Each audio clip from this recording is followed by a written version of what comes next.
Well, welcome to Historic Blakely State Park and the USCT Heritage Trail, which is our newest trail system in the park. And it, of course, follows the path of the United States Colored Troops and their participation in the battle.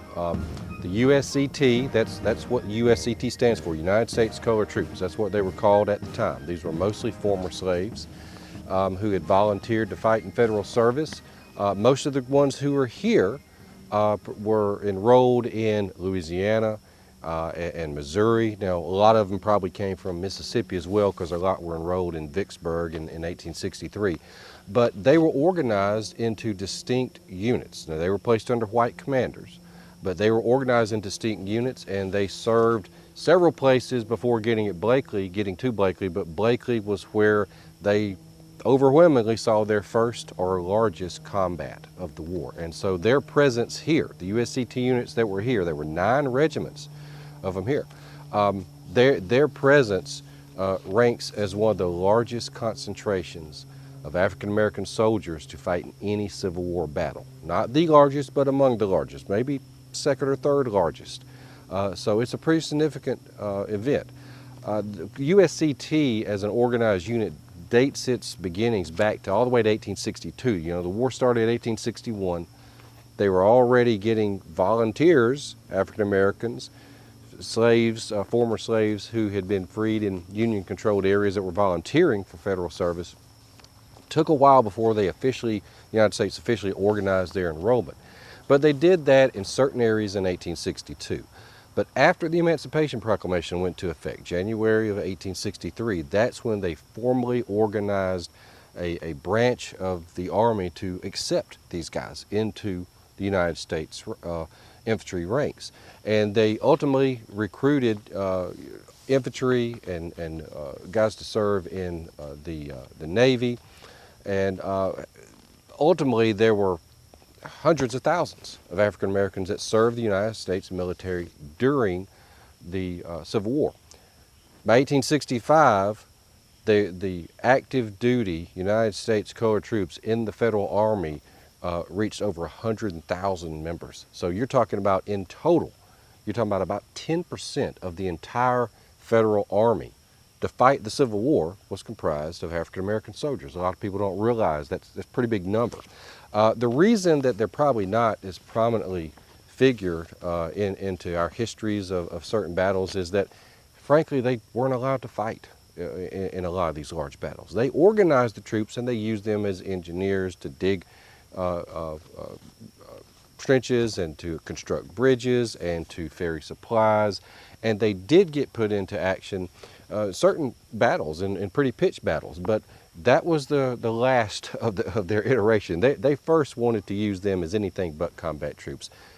Federal troops, federal commanders were certainly not fighting to preserve slavery, but they does not mean that they were any less racist.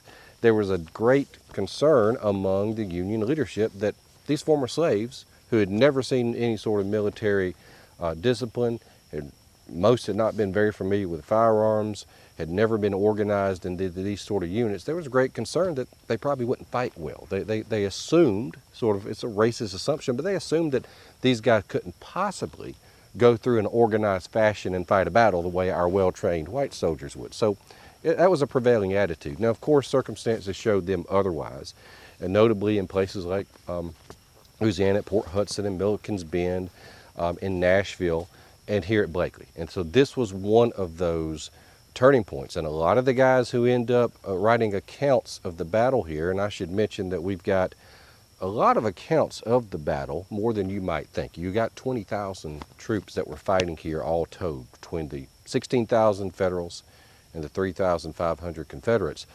But you've got virtually none from the black troops themselves, because most of these guys were illiterate. So you have after-action reports by their white commanders and a lot of personal reminiscences. And so we can construct what happened pretty well. There's a lot of detailed records showing where troops were and what they did. So we have to rely on them. But you find in those accounts a lot of guys who are writing about them, frankly admitting that they served a lot better than they expected. And they unhesitatingly said, this proves black guys in the United States Army will fight and fight well. And even up until the last day when they put them into combat, there was some reserve about that. But this showed it pretty well. So we like to think that what we have here is nationally significant not only for the numbers involved, but for what it demonstrated as one of those points in time in United States history that you can point to and say, you know, this is a new landmark event where you've got massive groups of African Americans for the first time fighting as an organized force and fighting very well. That demonstrated something that people were concerned would not happen. Before we go into the rest of the trail, what we're going to do now is we're going to walk I don't know exactly, it's probably a third of a mile or so to our next spot, because the trail system is a loop and most of our interpretation is on the inner portion of the loop. So we're going to walk a little bit. I want to show you the first, second, and third parallels of the federal line, and what that means is that you are seeing the three distinct levels of trenches that they built during the siege of Fort Blakely. So let me back up a second, just tell you a slight overview of the Battle of Fort Blakely so you better understand what I'm talking about. Fort Blakely is a 3-mile-long series of earthen fortifications anchored on the Tensas River on the north and south. It's a big arc. Within that 3 miles that the Confederates had constructed, professionally engineered fortification, they had arranged 9 redoubts. These are mini forts, and they are spaced along the line, and connecting those are trenches. So it's all connected, and you've got these really defensible points with artillery and men where they're massed.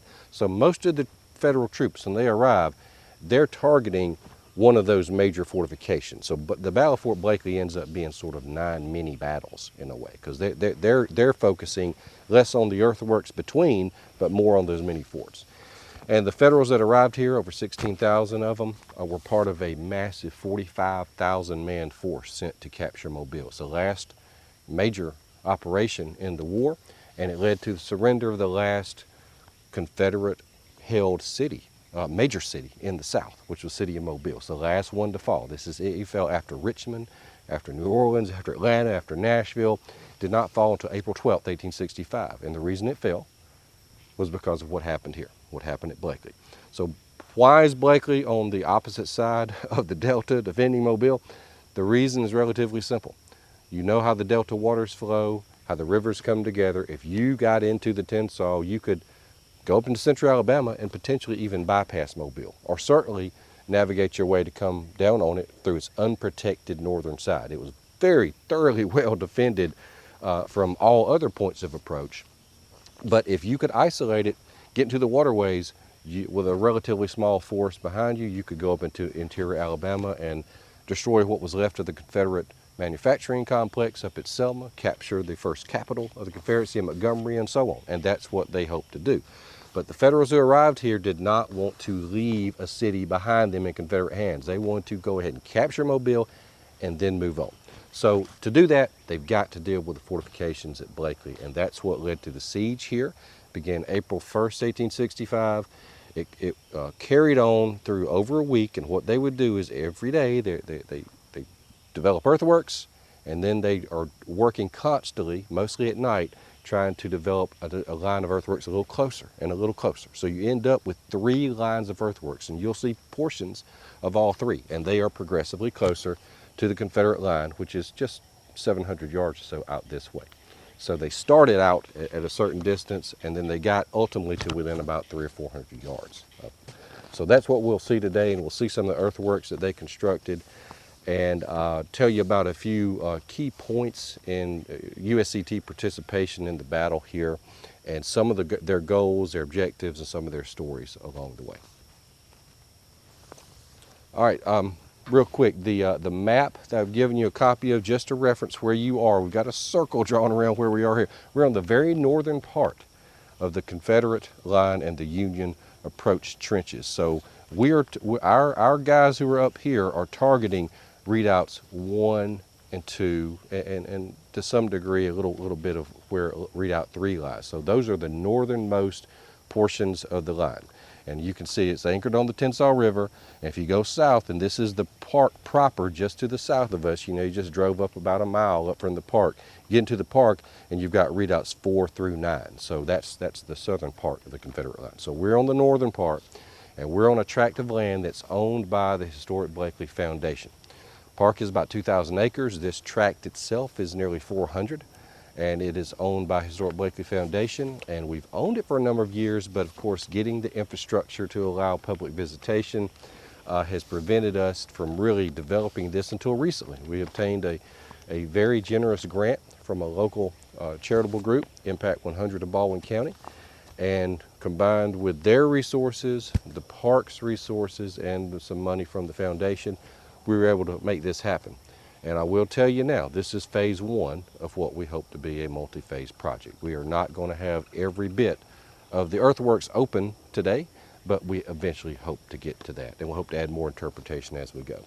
So we'll start our walk. We'll go over to the next series of panels that we have, be a short walk up there, and then I've got a few panels in short distance that we'll talk about different events that we can see from and learn about from those spots. Any questions so far? All right, let's go walking.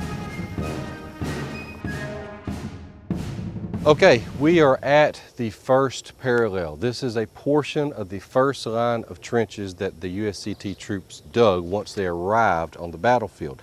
Hard to appreciate today, but at the time, a good distance between here and the Confederate line, which is several hundred yards out this way behind you, would have been fairly open. There were different fields that had been under cultivation, and the Confederates had cleared out in front of their own line a distance of ranging between 400 and 700 yards in most places, almost all the trees. They had used slave labor to do a lot of that. But they had created this open field of fire so that you could not get right up upon their lines before they saw you. So they had cleared this out on purpose. So combined between what had already occurred with natural, the farming activity and lumbering and all that, and what the Confederates had done, I don't know exactly what you could have seen from this spot, but it's very likely that you could have seen a lot more clearly out this way, probably all the way to the river. We've got some images, some sketches done by a participant in the battle by one of the officers who commissioned somebody to make drawings of the battlefield the year after the battle was fought. He came back, he ultimately wrote the first history of the Mobile campaign, and obviously has a lot on Blakely. And he brought with him somebody who could make some really nice sketches. And those sketches depict the way it looked literally the year after. And there's portions of where we're at now. It's tough to know exactly where the guy was standing, but he was standing several hundred yards away from one of the readouts, and you can see the river and you can see the ravines, and most of the trees were gone. Of course, it's grown back up since then, and it's been timbered and logged at least once since that time. So it's hard to imagine in your mind's eye what it really looked like, but imagine this area much more open. They would have arrived here, and this first parallel, this is basically the first place that they dropped their equipment and they began digging trenches, because at that point they already could potentially be taking fire from the Confederates. So the first thing you're going to do is try to protect yourself. You're digging these trenches, getting down in them. The earth on top is going to protect you from incoming fire and give you a place to fire from. And so this is a portion of it. Now the first parallel is, this is actually a pretty deep portion of it. Most of the first parallel within the park is a lot more shallow. It's literally as the first troops arrive, they dig one night, and then their company may dig a little section, and another company may arrive later in the day and they dig a section. So the first parallel is usually sort of scattered and fragmented, and you don't have one continuous solid line. And we find that on the ground, and the maps indicate it as well. So the first parallel is generally the shallowest of the three, as all the troops are coming up and they're preparing to go forward. This is a little bit unusual to find it this defined and this distinct here, but there are portions of it that are like this. But if you were to follow this out, it's going to kind of taper off going out this way in a few hundred yards. It's one of those fragments. And then likewise going this way, it'll taper out, peter out, and then it'll pick back up. So you're seeing kind of this is literally where they first stopped. And so it's an interesting moment in time that these things were probably dug April 1st, 1865 into April 2nd. So you can literally almost put the day that they arrived to it. So this would have been where they first went into action.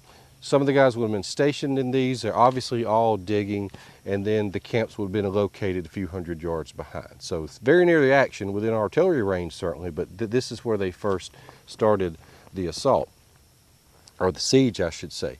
And off to my right, your left, and we'll see this as we walk out this trail, this little meandering ditch that you see, that is called a connecting trench.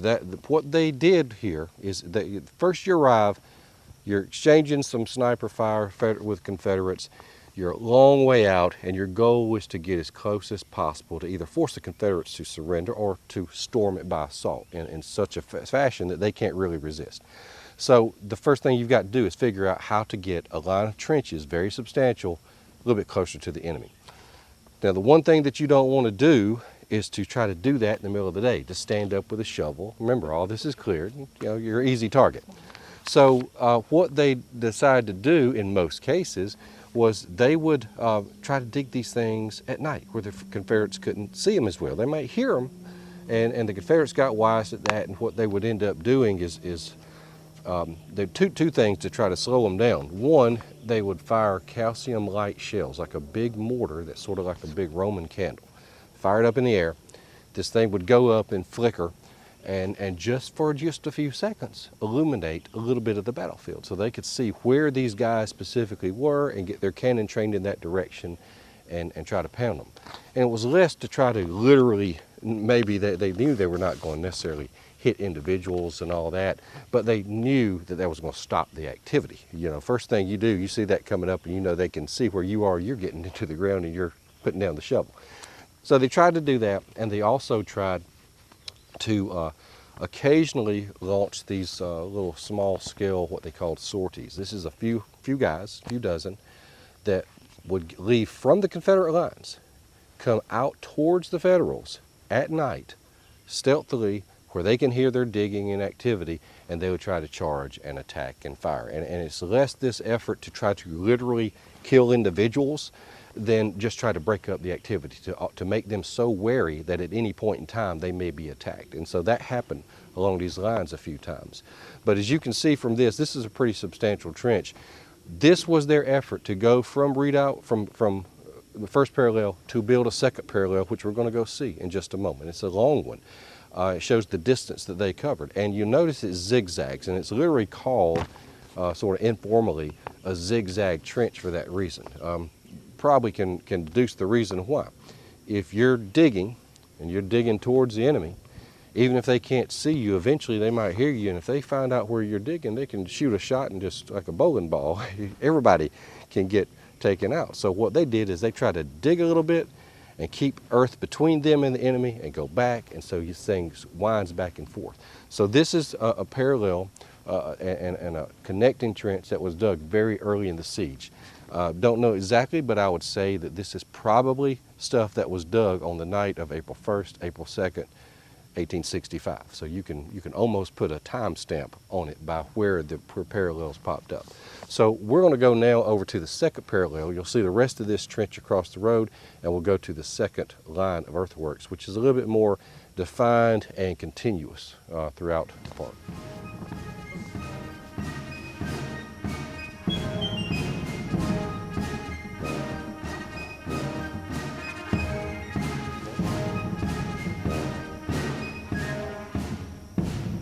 All right, so again, we're behind this connecting trench, or it's behind me, that we're followed up from the first parallel, and we're going towards the second parallel. And this panel here talks about the process of digging and what was involved, and there's a good description here by a guy from the 73rd USCT of exactly what was involved. But somebody had asked me a question that I didn't fully answer in my first overview, which might be helpful. So where did the Federal troops, what direction did they come from? How did they arrive here? So the Federal forces that are sent to capture Mobile, they're going to descend on this area from actually two different directions. The bulk of them, over 30,000, are going to come from the south, from Fort Morgan and Gaines. Remember, those had been captured in the Battle of Mobile Bay, summer of 1864.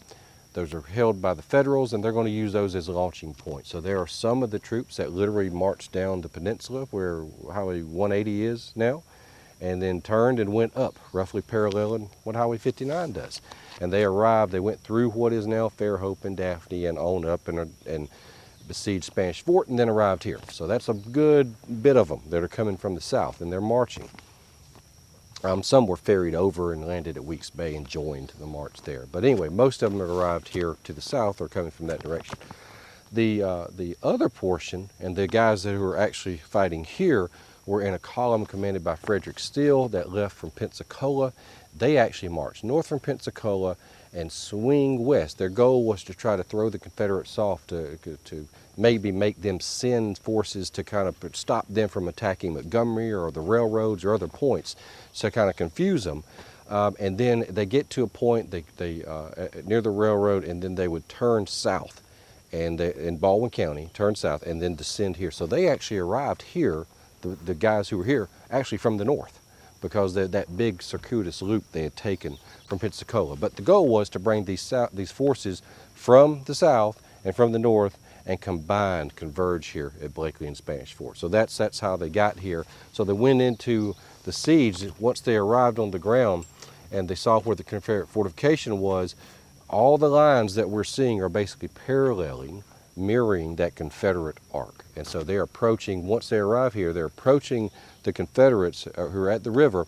They're approaching from the east and driving west towards the river. And that's where we're going to take next as we go up to the second parallel.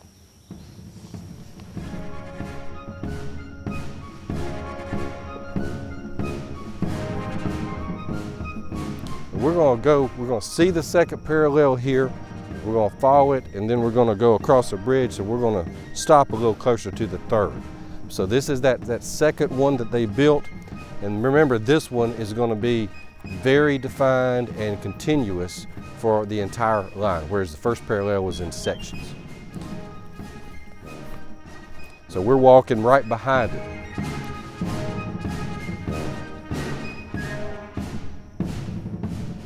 So we're crossing over the second parallel on a bridge that we built, it's a pedestrian bridge, and so we can get equipment over here.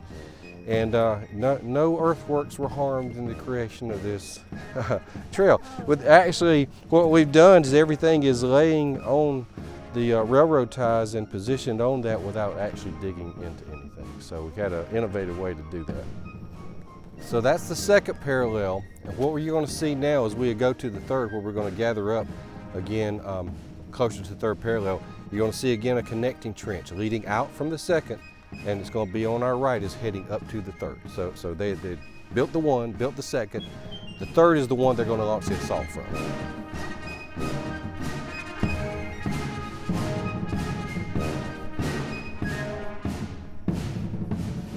Okay, you see the approach trench behind me, which connects this time the second and the third parallel. You can look right in the distance there. We're going to stop there in just a second. That's the third parallel. So we're almost to the last line of trenches that the USCT troops built during the siege. So that is where they launched the attack from. By April 9th, 1865, the day of the assault, that parallel would have been in place, and they would have been working to improve it and preparing to move even closer. So one of the interesting things that happened on this portion of the battlefield, I've got explained in this panel here, but just let me walk you through it. The assault occurs at 5:30 p.m. on Sunday, April 9th. That's the coordinated, combined 16,000 guys advancing towards the Confederate line. But we're on the very northern edge of the line, and there are certainly some gaps between certain regiments and others along this 3 miles, nearly 4 miles that the Federals were on. And the terrain is drastically different depending on where you're at in front of certain of these redoubts. There's some that you've got a long flat plain and you can see each other for several hundred yards, and then there's some that there's very steep ravines that separate some portions of the Federal trenches and the Confederate line. So you've got some variables that affect how close they're getting to each other, and some natural features that affect how close they can get to each other. And on the northern end of the line here, it happens to be crisscrossed with some fairly deep ravines that actually streams were flowing through. And it's possible almost to sweep around a little bit, if you're willing to go through that tangle and those ravines, that you could almost come up on the side of the Confederate line on the very northern end of it, rather than approach it straight on. And the make a long story short here, the Federals observed Spanish Fort being evacuated, or noticed it was being evacuated on April 8th, and they saw activity in the river. They saw boats, and they knew the Confederates had left the place. They had captured an empty garrison, an empty post. They had wanted to capture the army. And they saw there was some activity in the river up here. They weren't quite sure. They couldn't get close enough to figure out, does this mean that they are abandoning the place? You know, are people quietly sneaking down to the river and going to get away, and we're going to have to fight this whole thing over in Mobile? Or what's going on? And they noticed that the commanders ordered them to begin again their firefight, to initiate some heavy firing on the Confederate line. And in the words of one of the guys who was here, they said they noticed the return wasn't quite as brisk as it had been in other days. So all the pieces of the puzzle are making them wonder there, does this mean the Confederates are getting ready to evacuate? So they didn't want that to happen. So one of the officers of one of the USCT units, in collaboration with some others, asked for special permission to conduct a reconnaissance from approximately this area towards the Confederate line to figure out what was really going on. He said, just give me a few guys, we'll go up there, a few hundred guys, and we will figure out, are these guys still preparing to fight, or is that just a skeleton force up there and they're really trying to evacuate? And it took him a little bit to get the permission. At first he was denied, but then they finally relented, and they said, okay, we'll give you a few hundred guys. I think they were from the 86th and the 73rd USCT. And they gave him permission to make this reconnaissance about 3 o'clock in the afternoon, Sunday, April 9th. So we're a few hours before the battle that at this point, not everybody's even clear is about to happen at 5:30. So they head out again from this direction. They approach the Confederates, and they're using these ravines and these stream bottoms to approach, so they're not necessarily visible the whole time. And they get within a very short distance of the Confederate line because of the terrain in this particular area. And they got within some places 100, 150 yards. They could get right on top of them. And they started firing. And the Confederates, to their surprise, were still there in force, and they returned quite a volume of fire. And they got actually pinned down in a ravine, in a bottom that was thickly brushed. And once their position became known, and once they realized how many Confederates were still there, they realized they really couldn't retreat very easily, because now they could be seen. Now they knew they were there, so if they make this long trail back to their main lines, they're going to be under fire for quite a while. So they didn't know exactly what to do other than try to return the fire as best they could. The Confederates actually brought out, because they couldn't see exactly where they were, they just knew they were in the bottom. They actually brought out one of their small howitzers, placed it in front of their own lines to try to scatter like a big shotgun, try to just shoot down into that bottom. Don't know how many guys they hit. There were certainly a lot of casualties in that, but while this is all going on, they're requesting for backup. They send a messenger back who gets back and says, you know, we're in a real fight up here, can we get reinforcements? And all this is happening, and they're trying to figure out, what do we do? How do we rescue these guys? Do we just go ahead and attack now, or do we go try to extricate them from that situation? This is going on between 3 and 4 and close to 5 o'clock on Sunday, April 9th. What has happened in the meantime is that the federal orders to rush up the attack plan for Blakely has been issued, and it's filtering along the lines. The federal commander, Canby, had seen that Spanish Fort had been evacuated. He did not want to have the same thing happen here, so he had issued orders. He said, we're close as we're going to get to these guys. We're within just a few minutes of a run, 400, 500 yards. He said, we can cover that distance. We've got superior numbers. I'm ordering a combined forces assault by everybody on the ground at 5:30. So they tried to coordinate that time, sent it from regiment to regiment.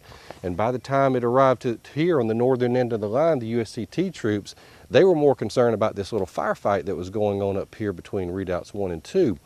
And they were kind of consumed in that for the minute. They didn't get the order officially communicated to them until they looked to their left and they could hear all the guns going off, and they could see the white regiments to their left, a few hundred yards out that way, were advancing. They saw them stepping out of the trenches and advancing. And they realized what was going on then. So the guys who were there And the guys who were back behind them, all at once, just joined the fight without an official order. They just saw what was happening and they rushed in and made their charge. So they fought in that charge, but it was a little bit disjointed. It was not like everybody stepped out of the trenches at one point. Now, as they're making their way towards the Confederate line, you can't see it here. You have to go in the park to see it, but the Confederates had created a variety of obstructions to slow down any potential assault. They had, of course, cleared the area, as I told you, of trees. They had planted, they had put a variety of wooden obstructions, chevaux de frise, abattis, sharpened stakes, and the chevaux and de frise and abattis, those are basically fancy French terms for wooden obstructions of various types, where you cut down a tree, you take the top of the longleaf pine and where all the limbs are, and you just lay it down and put a bunch of that together. So if you're attacking, you've got to hack your way through it. So Confederates had done that throughout the line. And one of the things they had also done is they planted landmines in certain places. Now this was before they knew exactly where Federals would be, so some Union troops ran through areas without any landmines, some ran through areas where there were landmines, and there were some certainly right in this area. There's at least one account of a guy that had made part of this reconnaissance, and once he got back to the lines and they started the charge, he realized he had gone through a minefield. He had happened to not trip one. But then there was one that somebody else saw explode between the 3rd parallel and the Confederate line. They said it killed 12 or 13 in one shot. So that was a particularly nasty aspect of the battle. So we're going to go now to the 3rd parallel, which is where that assault was launched from. So we're now at the 3rd parallel. This is as close as the Federals got to the Confederate lines, which again is out this direction, and it's so thickly wooded there it's hard to see, but we're within just a few hundred yards. They could have seen each other from this vantage point at the time. And we got some maps and some images of what the battlefield may have looked like that you can take a look at in a second, and you can get a better idea of how open that may have appeared. But they were issued the order to further along the line to assault, and as I mentioned, some of the USCT troops who would have been in these trenches right here saw what was happening and stepped out of these trenches, and this is where they started their assault at a run towards the Confederate line. It's 5:30 or so p.m. on Sunday, April 9th. And as I mentioned, every one of these battles ends up being sort of every one of the fights at the redoubts ends up sort of being a mini battle. So you've got these individual separated actions taking place all along the line as troops are targeting the redoubt that's in front of them. And so the troops here are targeting primarily redoubts 1 and 2, and further on a little bit towards redoubt 3. And that particular area of the battlefield, you've got roughly 5,000 USCT troops assaulting roughly 500 Confederates. So their incredible numerical superiority, they put up a stout fight. There is significant bloodshed, but by 6:15 p.m., it's almost all over. All along that 3-mile line, the Federals had managed to make it to the line, engaged in this close quarters combat for a few minutes before they were ultimately able to surround most of the Confederates, and that's what they did here. The fighting that the Federals here did and participated in, as I mentioned, demonstrated some as good a fighting as happened anywhere else, much to the surprise of some of the Federal officers, and some left pretty good accounts of how impressed they were. Got an account here from Christopher Columbus Andrews, who commanded troops in the battle, and he described the USCT's action as greater gallantry than was shown by officers and men could hardly be desired. The USCT troops were burning with an impulse to do honor to their race. So that kind of sums up how well they fought and the determination with which they fought. And they ended up with having a few of their officers, and these are all white officers, but a few of their officers were recognized with the Medal of Honor for their participation. Not the individual privates, but some of the officers for their actions in the battle. But on the whole, they played a significant part of that assault on Fort Blakely and the capture of the post, which led directly again to the capture of Mobile. So it's a significant part of local history and a nationally significant story.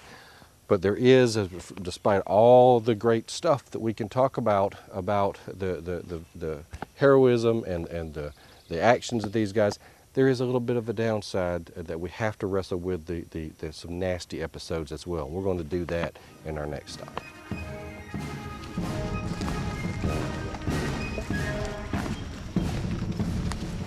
Okay, as you know, in history, you are not really very often going to find a hero who's entirely all good or a villain who's entirely all bad. The truth is always a little more complicated, and so it was here at Fort Blakely with soldiers who fought here on both sides. The USCT troops became embroiled in what became a little bit of a controversy at the end of the battle, which unfortunately has been picked up in some accounts written about and exaggerated in histories of the battle. But there's a basis of truth in it that I want to explain. So what happened was that, and we don't know all the details, so I'm not going to say I know every bit of it, but by piecing together every account that we can find, it appears that what happened was that as the USCT troops had gone out and captured these Confederate positions, and gradually Confederates were laying down their arms, realizing they're surrounded, and some even literally ran to surrender to white troops where they saw further down the line. They did not want to surrender to the slaves for two reasons. One, a lot of them perceived that to be an indignity. You know, here they are fighting the war for 4 years and ultimately be captured by slaves they perceived as something less than glorious.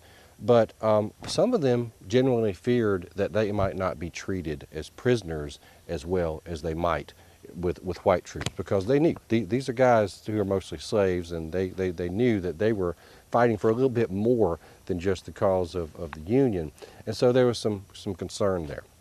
I can't say what's on everybody's minds, but it's very clear that what happened in that chaotic aftermath is that there were at least a few Confederates who were in the act of surrendering or had surrendered that still were fired upon. And there were guys that were killed after most thought the action was over. Now the confusion was that because there were guys who right next to them, a few feet over, didn't realize what was happening and continued to resist? Or was it because there was any organized plot? Some of the accounts of what happens here will exaggerate that and say, well, that was just an organized effort to massacre Confederates. I can't find any evidence of that.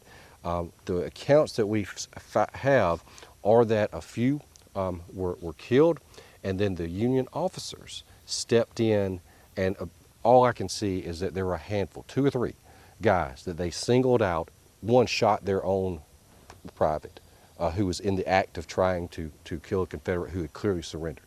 The officer shot him. So they quickly gained control of whatever the situation and the chaos was. But there are accounts of people who were in the battle that allege that they heard even during the assault that there were soldiers saying things such as "Remember Fort Pillow." And Fort Pillow was a very unfortunate event in the Civil War in which Nathan Bedford Forrest was in command of a Confederate force that had surrounded and captured a federal installation that had some USCT troops in it, and those guys were killed allegedly as they were surrendering. So some were saying this might have been revenge for that. We don't know the truth of all that happened. It's certainly chaotic, and there were certainly some pretty solid accounts that at least 1 or 2 guys were killed after they had attempted to surrender. So this is a racially charged incident, and there's no way of escaping the fact that you've got former slaves fighting against, in their mind, masters. Now, not all of them in the lines would have owned slaves, but this is the dynamic, and this is the real history here that's sometimes difficult to discuss. But it occurred, but by all accounts, it was a few renegade individuals and not an organized plan by any wholesale group of the federal command. And there's even an interesting account after all this was over and the surrenders had taken place and the fighting had ceased. There's an account of one USCT soldier who recognized, of all things, in the Confederate ranks, one of the captured soldiers was a former owner. And he went up to them and they shared a canteen of water. And he said, well, you know, basically, what a crazy turn of events here. So not everything was as racially animated as some people would describe, but not everything was certainly without the racial animation as we might want to believe. The truth is a little complicated, and we try to wrestle with the real history, both the things we want to know about and the things we might not rather want to think about. here at the park and discuss the history in its totality. Any questions on anything? We're going to make our way back and follow along the opposite side of the parallel. That sort of concludes most of my narrated part for you guys. I know we're just going to get walking back and I'll answer any questions.